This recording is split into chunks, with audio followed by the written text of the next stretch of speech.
Hello everyone, मेरा नाम है अंशुमन। तो आप सभी का स्वागत है हमारे चैनल लर्निफाई पर। तो आज इस वीडियो में हम बात करने वाले हैं आयुष कनक से, जिन्होंने लास्ट ईयर 2021 नीट का एग्जाम क्रैक करके केजीएमसी लखनऊ में अपनी सीट पक्की की। लखनऊ के जितने भी बच्चे या उत्तर प्रदेश के जितने भी बच्चे नीट की प्रिपरेशन करते हैं, सबका ड्रीम कॉलेज होता है केजीएमसी। तो आज हम जानेंगे कि इस केजीएमसी या किसी भी ड्रीम कॉलेज में आपका नीट की आप प्रिपरेशन कर रहे हो, तो आपका जो ड्रीम कॉलेज है उसमें अपनी सीट कैसे पक्की करें और इस लास्ट के 6 दिनों को कैसे यूटिलाइज करें, कैसे मैनेज करें। आप सभी ने बहुत सारे क्वेश्चंस हम लोगों से पूछे थे कि सर ये क्वेश्चंस आप पूछिएगा, ये क्वेश्चन हमारा डाउट है। तो उन क्वेश्चंस में से जो मोस्ट रिपीटेड या मोस्ट कॉमन क्वेश्चंस थे, आज हम उन क्वेश्चंस को पूछेंगे कि कैसे हमें इस लास्ट के 6 दिनों को मैनेज करना है, कैसे हमें खुद को स्टेबल रखना है। हमने पूरी प्रिपरेशन कर रखी है, लास्ट के 6 दिनों में कैसे हम उस प्रिपरेशन को और अच्छा कर सकते हैं ताकि एम्स में या किसी भी आपका जो ड्रीम कॉलेज है उसमें आपकी सीट पक्की हो जाए। तो स्वागत करते हैं अपने चैनल पर आयुष कनक का और बात करते हैं कि कैसे आप इन 6 दिनों में अपने प्रिपरेशन को नेक्स्ट लेवल पर लेकर जा सकते हो। Thank you Anshuman. तो जैसा कि अंशुमन ने बताया कि मेरे बारे में कि मैं इस समय लखनऊ के जेएमयू से एमबीबीएस परस्यू कर रहा हूं और वहां पे फर्स्ट ईयर का स्टूडेंट हूं। जैसे कि आप लोगों के डाउट्स थे कि लास्ट के 6-7 दिन बचे हुए हैं, तो वहाँ पे कैसे क्या तैयारी की जाए, कैसे क्या चीज़ों को मैनेज किया जाए, कैसे स्ट्रेस को मैनेज किया जाए, इन सब चीज़ों के बारे में आज चलिए बात करते हैं। तो चलिए बात करते हैं अपने सबसे पहले क्वेश्चन की। सारे बच्चों का सबसे पहला क्वेश्चन था, सर ये जरूर पूछिएगा कि आयुष सर के जो 6 दिन पहले नीट एग्जाम से प्रिपरेशन का लेवल क्या था, क्या वो रिवाइज कर रहे थे या चुपचाप बैठकर जो उन्होंने पेपर सॉल्व किए थे या मॉक टेस्ट दिए थे पूरे साल, उसको वो देख रहे थे। तो चलिए बात करते हैं आयुष से कि क्या वो उस टाइम पर रिवीजन मार रहे थे, क्या वो एनसीईआरटी का लाइन बाय लाइन रिवाइज कर रहे थे या कुछ वीक टॉपिक्स को, जो उनके वीक टॉपिक्स थे उनको वो कवर कर रहे थे। तो चलिए बात करते हैं इस टॉपिक पर। तो अगर बात करेंगे लास्ट के 6-7 दिनों में इस समय तैयारी के मतलब क्या लेवल था, कैसे क्या था, तो आप इस समय जो 6-7 दिन बचे हैं उनको आप अगर मैक्सिमम यूटिलाइज करना चाहते हैं तो आप उसमें कुछ नया नहीं पढ़ सकते। अगर आप नया पढ़ने की कोशिश करेंगे तो आप वो भी खो देंगे जो आपने अभी तक ग्रैस्प किया है। तो आपको यही करना है कि आपने अभी तक जो भी मॉक टेस्ट दिए हैं, जो भी आपने अभी तक पेपर सॉल्व किए हैं, आप कोशिश करिए कि उन्हीं पेपर को दोबारा सॉल्व करने की कोशिश करिए, क्योंकि आप जो पढ़ाई करनी थी, जो रिवीजन करना था, वो आप अब तक कर चुके हैं। आपने पूरे साल बहुत मेहनत की है। अब ये समय है कि आप अपनी गलतियों पर ध्यान दें कि आपने पूरे साल जो पेपर दिए थे, जो आपने टेस्ट दिए थे, उनमें आप क्या कॉमन गलतियां कर रहे थे। आप अगर उन गलतियों को अगर सुधार लेंगे तो आप नीट में नहीं ज़्यादा तो कम से कम 20 से 25 नंबर और ज़्यादा ले आएंगे जो आप अभी ला रहे हैं। पहली बात तो ये। दूसरी बात, अगर बात करें, अगर आप कुछ जैसे आपको लगता है कि मेरे टॉपिक कोई अभी भी कोई बहुत ज़्यादा कमज़ोर रह गया है या किसी टॉपिक से मैं अभी भी क्वेश्चन गलत कर रहा हूँ, तो उसके लिए आप ये कर सकते हैं कि उस टॉपिक को आप स्पेसिफिक टॉपिक को आप पढ़ें और उसके क्वेश्चन लगाने की प्रैक्टिस करें। आप ऐसा ना करिए इस समय कि पूरा चैप्टर आप लेके बैठ जाएं और 3-4 घंटे एक चैप्टर को दे रहे हैं, क्योंकि उस समय पूरा एक चैप्टर 3-4 घंटे देने का कोई ज़्यादा मतलब नहीं है। दूसरी बात रही एनसीईआरटी की। अगर बायो में बात की जाए एनसीईआरटी की, तो एनसीईआरटी के लिए अगर आप जैसे लास्ट टाइम के रिवीजन के लिए आप ये चीज़ कर सकते हैं कि आपको जो चीज़ लगता है कि ये पैराग्राफ मेरा मुझे कम याद हो रहा था या मुझे कम समझ में आया था, तो आप उस पैराग्राफ या उस लाइन को ज़्यादा अच्छे से पढ़ने की कोशिश करें। आप चीज़ों को हाईलाइट पूरे साल किए ही होंगे तो उन सब चीज़ों को ज़्यादा पढ़ने की कोशिश करें एज कंपेयर टू आप पूरा का पूरा चैप्टर एनसीईआरटी का लेके बैठ जाएं। केमिस्ट्री में बात करते हैं तो केमिस्ट्री में अगर फिजिकल केमिस्ट्री की बात करें तो आप फिजिकल केमिस्ट्री में फॉर्मूले रिवाइज कर सकते हैं। अगर फिजिक्स की बात करें तो लास्ट टाइम पे आप अगर जो कुछ टॉपिक आपका वीक है आप उसके प्रैक्टिस कर सकते हैं क्वेश्चन। लास्ट ईयर जो आपने क्वेश्चन लास्ट ईयर जो 5 ईयर 6 ईयर से क्वेश्चन आ रहे हैं उन टाइप के क्वेश्चंस को देखिए और उसी टाइप के और क्वेश्चन अगर आप लगा सकते हैं तो लगाइए। कुछ नया करने की कोशिश बिल्कुल ना करिए। अगर आपको कोई टॉपिक लग रहा है वीक, आपको कोई ज़्यादा चिंता करने की जरूरत नहीं है। अगर आप पढ़ सकते हैं तो अगर आपके पास टाइम है, अभी 6-7 दिन है, तो उसको थोड़ा सा देख लीजिए। अब हम बात करते हैं अपने दूसरे क्वेश्चन की, जो बहुत ही अच्छा क्वेश्चन बच्चों ने पूछा था कि सर आयुष कनक से ये जरूर पूछेगा कि उनका ये सेकंड अटेम्प्ट था, तो क्या उनके मन में या उनके अंदर भी एक एंजाइटी, एक डाउट आ रहा था खुद के ऊपर कि क्या इस बार भी क्या कुछ ऐसी चीजें हो जाएंगी या कुछ ऐसा छूट गया है जिसकी वजह से इस बार भी सिलेक्शन रुकेगा, या ऐसा कुछ सेल्फ बिलीव कॉन्फिडेंस थोड़ा सा लो हो रहा था, उसको कैसे मेंटेन रखें लास्ट के इन 6 दिनों में, क्योंकि ये 6 दिन बहुत क्रूशियल होते हैं किसी भी एस्पिरेंट, नीट एस्पिरेंट के टाइम में, क्योंकि आपका अगर इस 6 दिन में कॉन्फिडेंस डाउन हो गया तो आपने जो पूरा साल मेहनत की है वो पढ़ाई बर्बाद हो जाएगी आपकी। तो ये क्वेश्चन आपको बहुत अच्छा था, तो इस क्वेश्चन पे हम बात करेंगे कि लास्ट के 6 दिन में कैसे कॉन्फिडेंस बिल्डअप रखें, कैसे सेल्फ बिलीव रखें और कैसे सारी चीजों से दूर रहें जो नेगेटिव इंपैक्ट डालती हैं। जैसे कि अंशुमन ने पूछा कि दूसरा अटेम्प्ट था मेरा, और मतलब क्या मेरे अंदर एंजाइटी थी या कोई मतलब डर था इस बात का कि मतलब इस बार भी नहीं हो।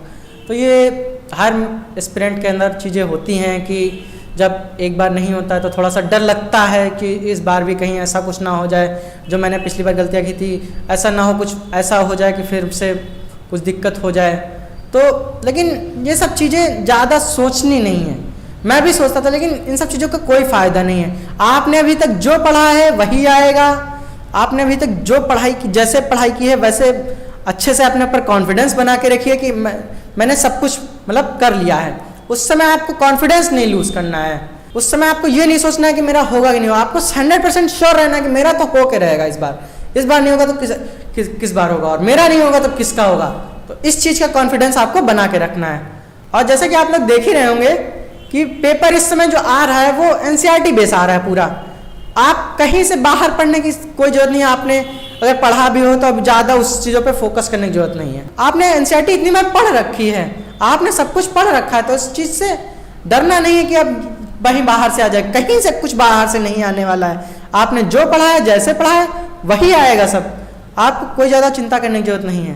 तो अब हम बात करते हैं थर्ड क्वेश्चन की। थर्ड क्वेश्चन हमारा क्या था कि अगर आयुष सर अगर कोई पेपर दे रहे थे, मॉक टेस्ट दे रहे थे, तो उनका स्कोर क्या आ रहा था मॉक में, और वो उस मॉक के स्कोर को कैसे इन्होंने नीट में उस स्कोर को कैसे इन्होंने प्लस कर दिया, कैसे इन्होंने इंक्रीज किया। जो मॉक में स्कोर आ रहा था, मॉक पे अगर 400 आ रहे थे, तो कैसे इन्होंने नीट में 655 स्कोर किया।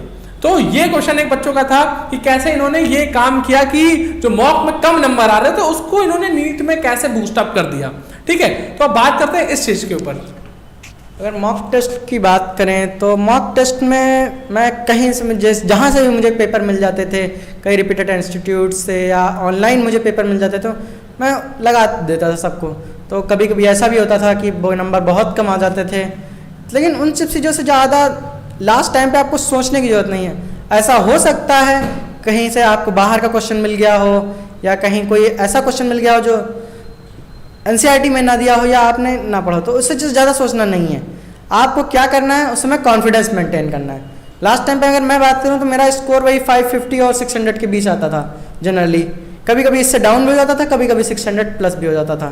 तो अगर बात करें यहाँ से मैंने कैसे 655 तक वो किया, तो जो चीज़ मैंने पहले बताई कि आप उस समय अगर जो आपने पहले पेपर दे रखे, पहले जो आपने टेस्ट पेपर दे रखे हैं, और आप उनके क्वेश्चंस को रिवाइज करेंगे, आप ये देखेंगे कि मैंने कौन कौन सी गलतियां करी हैं पहले। आप अगर उनसे सीखेंगे तो आप अपना स्कोर जरूर बूस्ट अप कर पाएंगे। क्योंकि आप देखिए, आपने पढ़ सब कुछ रखा है, आपको आता सब कुछ है, लेकिन हम लोग क्या करते हैं, सिली मिस्टेक्स, किसी चीज़ को जल्दबाजी में गलत करना। तो आप उन चीज़ों को तभी सीखेंगे जब आप अपनी गलतियां जानेंगे कि आप गलतियां क्या, इसमें क्या गलती कर दी थी मैंने, एक पॉइंट पे ये मैंने गलती कर दी और मेरा ये क्वेश्चन पूरा गलत हो गया, मेरे 5 नंबर चले गए। तो आप उन चीज़ों को, गलतियों को देखिए अपने कि मैंने क्या गलती कर रहा था यहाँ पे। आप लास्ट टाइम पे पढ़ के ज़्यादा कुछ नहीं कर सकते। आप उन पेपर्स को देखिए, पेपर में आपने क्या गलतियाँ की थी, इस क्वेश्चन में मैंने क्या गलतियाँ की थी, इस क्वेश्चन, तो उन सब चीज़ों से आपको ज़्यादा अच्छा रिजल्ट मिलेगा और आपका स्कोर अच्छे से बूस्टअप होगा। अब आपका क्वेश्चन, जो आपका नेक्स्ट क्वेश्चन था, बहुत अच्छा क्वेश्चन था। अब हम उसकी बात करेंगे कि हमारा डेली रूटीन क्या होना चाहिए इस लास्ट के 6 दिनों में, और PYQs लगाने चाहिए नहीं लगाने चाहिए, और अगर लगाने चाहिए तो कितने साल के PYQs लगाने चाहिए। तो जैसा कि अंशुमन ने पूछा कि मतलब लास्ट के टाइम में मेरा रूटीन क्या था, तो लास्ट के टाइम में रूटीन की बात करें अगर, तो लास्ट के टाइम में सबसे ज़्यादा इंपॉर्टेंट चीज़ है आप नींद कितनी ले रहे हो। नींद बहुत ज़्यादा इंपॉर्टेंट, क्योंकि आप अगर उस समय स्ट्रेस ज़्यादा रहोगे, आप ज़्यादा तनाव लोगे, तो वो आपके लिए बहुत ज़्यादा दिक्कत है। तो आप लास्ट के समय में अच्छे से 6-7-8 घंटे की नींद लीजिए। ऐसा आप ना बिल्कुल ना करिए कि आप रात भर के जग के पढ़ाई कर रहे हैं और सुबह उठ के फिर पढ़ाई करने लग रहे हैं। आप अपने चीज़ों पे ध्यान ही नहीं, अपने डेली रूटीन पे ध्यान नहीं दे रहे हैं, तो आपको वो चीज़ नहीं करनी लास्ट टाइम में। दूसरी बात करें पढ़ाई की लास्ट टाइम पे, लास्ट के 6-7 दिनों में, तो लास्ट के 6-7 दिनों में आप कुछ ऐसा पढ़ तो सकते नहीं। लास्ट के 6-7 दिनों में आप क्या कर सकते हैं कि आप एक प्रीवियस ईयर क्वेश्चन डेली लगा सकते हैं, और आपने जो मॉक टेस्ट दिए थे उनके आप रीएनालाइज कर सकते हैं, उनको दोबारा देख सकते हैं। और बाकी अगर आप फिजिक्स के फॉर्मूले वगैरह रिवाइज करना चाहते हैं तो वो कर सकते हैं। और अगर आपको कोई टॉपिक बायोलॉजी में या केमिस्ट्री में वीक लगता है तो आप एक बार देख सकते हैं, लेकिन मेरा यही मानना है कि आप लास्ट टाइम में जितना ज़्यादा प्रीवियस ईयर क्वेश्चन लगाएंगे, लास्ट टाइम में जितना ज़्यादा आप मॉक टेस्ट अच्छे से रीएनालाइज करेंगे, उतना ज़्यादा आपको अच्छा रहेगा, क्योंकि वो आपको अच्छे से आपको गलतियों को बताएगा कि आपने पहले क्या गलतियाँ की थी। उसके बाद बात करें प्रीवियस ईयर क्वेश्चन लगाने चाहिए नहीं लगाने चाहिए, तो प्रीवियस ईयर क्वेश्चन जरूर लगाने चाहिए। कितने सालों के लगाने चाहिए, तो जैसा कि 6-7 दिन अब बचे हुए हैं पेपर के, तो 6-7 दिनों में आप ऐसा नहीं है कि 15 साल के पेपर लगा सकते हो, ऐसा नहीं कर सकते आप क्या कर सकते हैं, लास्ट के 5-6 साल के जो पेपर्स हैं उनको आप एक डेली लगा सकते हैं। और इससे आपको क्या फायदा होगा कि आज जिस तरह के पेपर आ रहा है, इस समय जिस तरह के क्वेश्चन पूछे जा रहे हैं, आपको उस तरह का पैटर्न मिलेगा। इससे आप अगर 15 साल पहले का क्वेश्चन पेपर लगाएंगे लास्ट टाइम पे, तो उससे कोई फायदा नहीं, क्योंकि लास्ट के 15 साल पहले क्वेश्चन पूछने का तरीका अलग था। आज का क्वेश्चन पूछने का तरीका, आज का एग्जामिनर का क्वेश्चन पूछने का तरीका बहुत अलग है। तो आप अगर 5-6 साल के पहले के क्वेश्चन पेपर लगाएंगे तो आपको बहुत ज़्यादा हेल्पफुल करेंगे।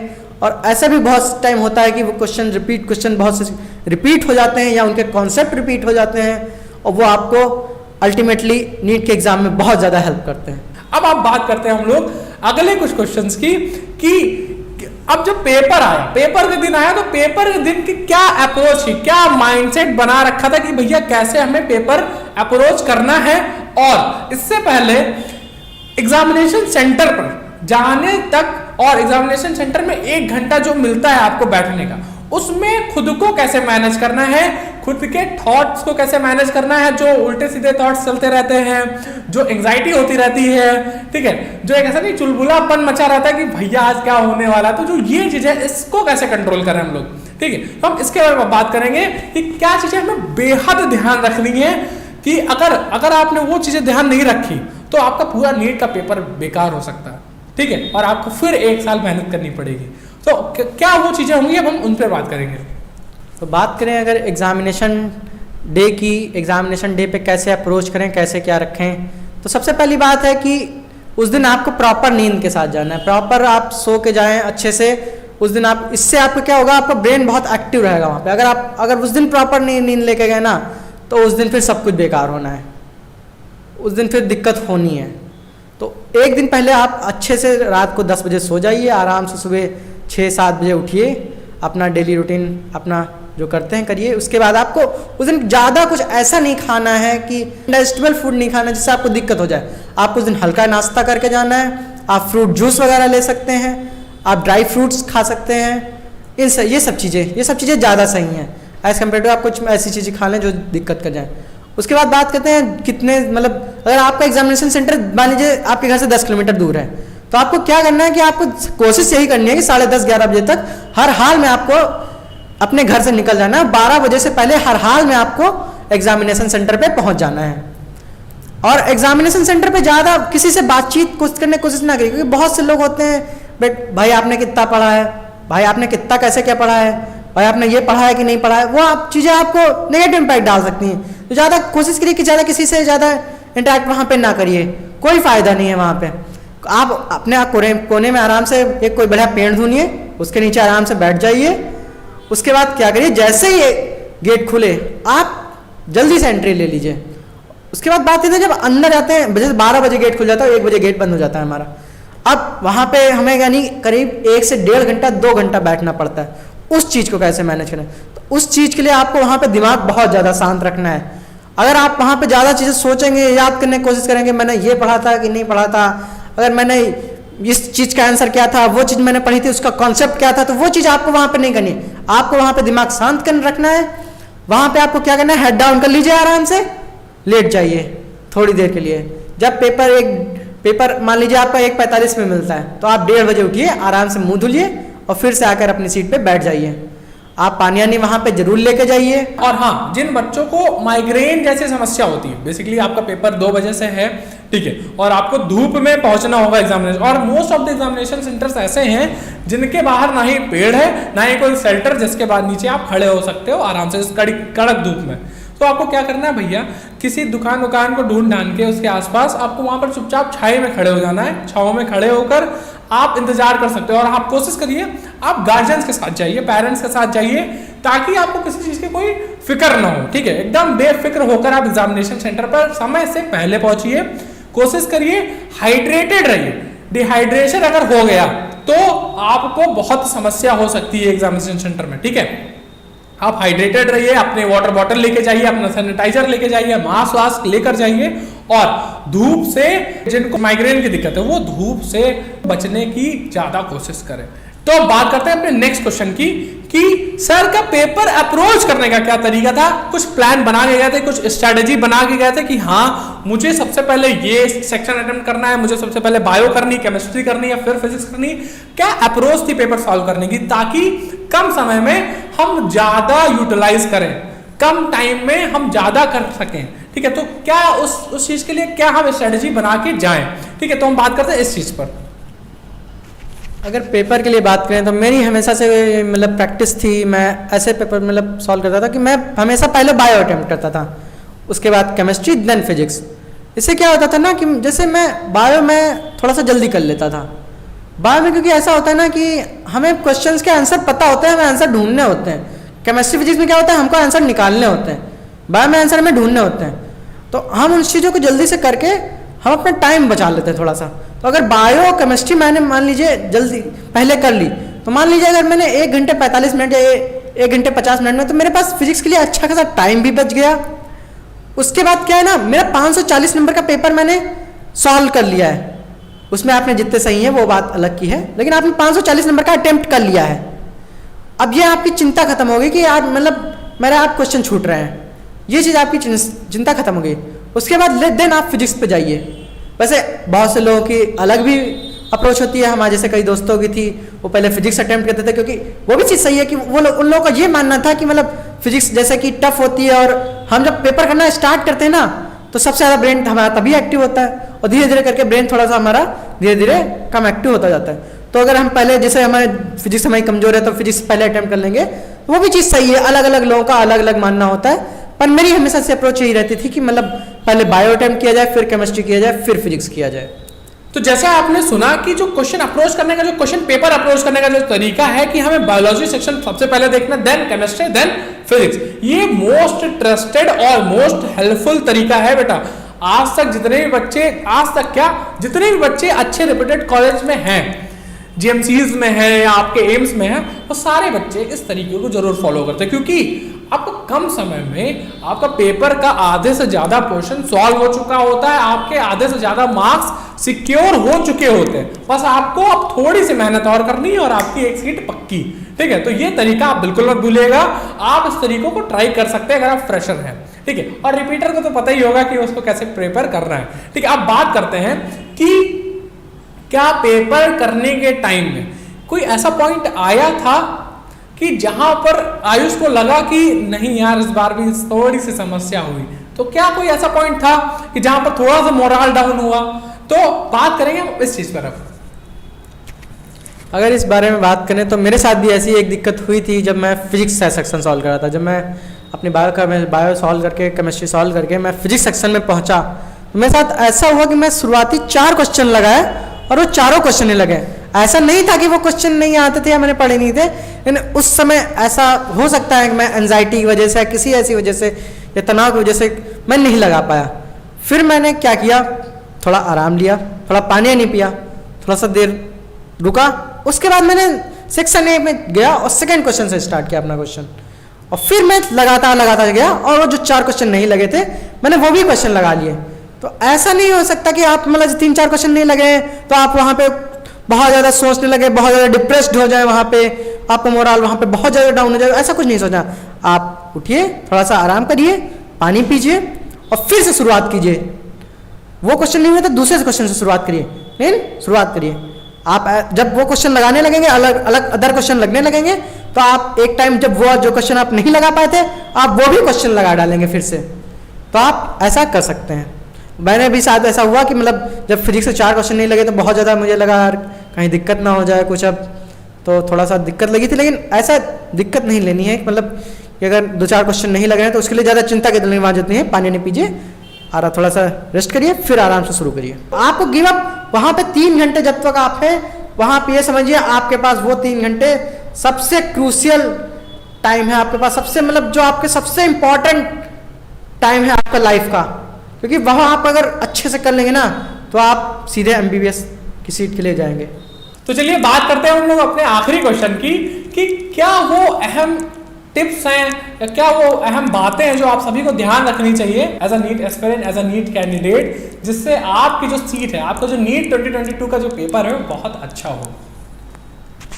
अगर लास्ट दिन की बात करें तो मैंने जैसे बहुत चीज़ें बताई हैं, या लास्ट के जैसे 7 दिन बचे हैं उनके बारे में बात करें तो लास्ट के 6-7 दिन में आपको ज़्यादा कोई स्ट्रेस नहीं लेना, किसी भी चीज़ के बारे में ज़्यादा सोचना नहीं है, किसी ज़्यादा निगेटिव लोगों से नहीं मिलना है, निगेटिविटी से दूर रहना, निगेटिविटी से बहुत ज़्यादा दूर रहना है आपको।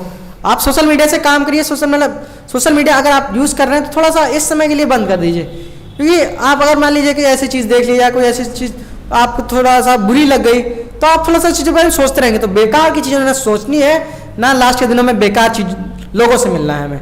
हमें क्या करना है, सबसे ज़्यादा पॉजिटिव रहना है, हमें कॉन्फिडेंट रहना है कि हमारा हो के रहेगा इस बार। उसके बाद बात करते हैं कि एग्ज़ाम डे की। एग्ज़ाम डे के बारे में जैसे मैंने पहले ही बताया कि मतलब उस दिन आपको अच्छे से नींद लेकर जानी है, उस दिन आपको अच्छे से वहाँ पे एग्ज़ाम सेंटर तक ध्यान से अच्छे से पहुँचना है। अगर आपको कोई समस्या है, कोई दिक्कत है तो आप घर वालों के साथ जाइए, कोशिश यही करिए कि घर वालों के साथ ही जाइए, आप हाइड्रेटेड रहिए। आप वहाँ पे जब एग्जाम पेपर सॉल्व कर रहे हैं तो वहाँ पे ज़्यादा कुछ सोचिए मत, वहाँ पे ज़्यादा मतलब अच्छे से शांत दिमाग के साथ, शांत माइंड के साथ आप वहाँ पे पेपर सॉल्व करिए। ज़्यादा अगर मान लीजिए कहीं क्वेश्चन नहीं लग रहे हैं तो उसके लिए भी ज़्यादा नहीं सोचना है, अगले क्वेश्चन पे बढ़ जाना है। जो वहाँ पे 1 घंटा पहले बैठना होता है उसको बहुत अच्छे से मैनेज करना, वहाँ पे ज़्यादा कुछ सोचना नहीं है, कुछ ज़्यादा ऐसे याद करने की कोशिश नहीं करना है, ऐसे सब ये सब चीज़ें नहीं करनी है। लास्ट 6-7 दिन में ऐसा भी नहीं करना क्योंकि आप नया चैप्टर पढ़ने बैठ जाए। अगर आपने कोई चैप्टर मान लीजिए आपको छूट गया है, डोंट वरी, ऐसा कोई चैप्टर नहीं जिस चैप्टर से 10 क्वेश्चन आते हो, ठीक है?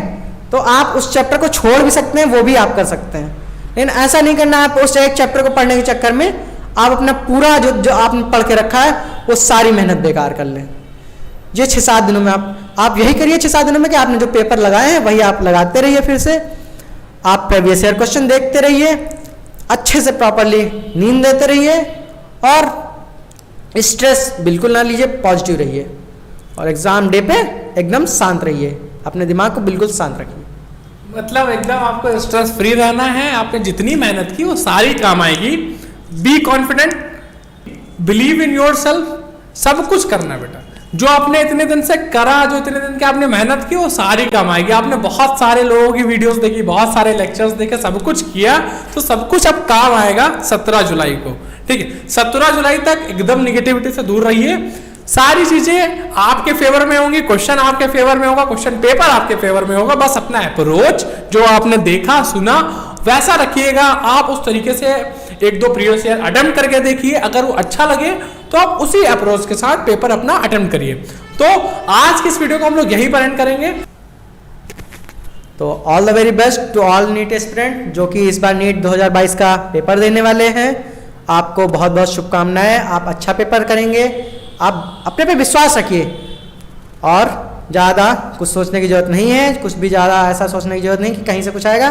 जो आपने पढ़ा है वही आएगा, ज़्यादा कुछ सोचिए मत, अच्छे से रहिए और all the very best, best of luck, thank you.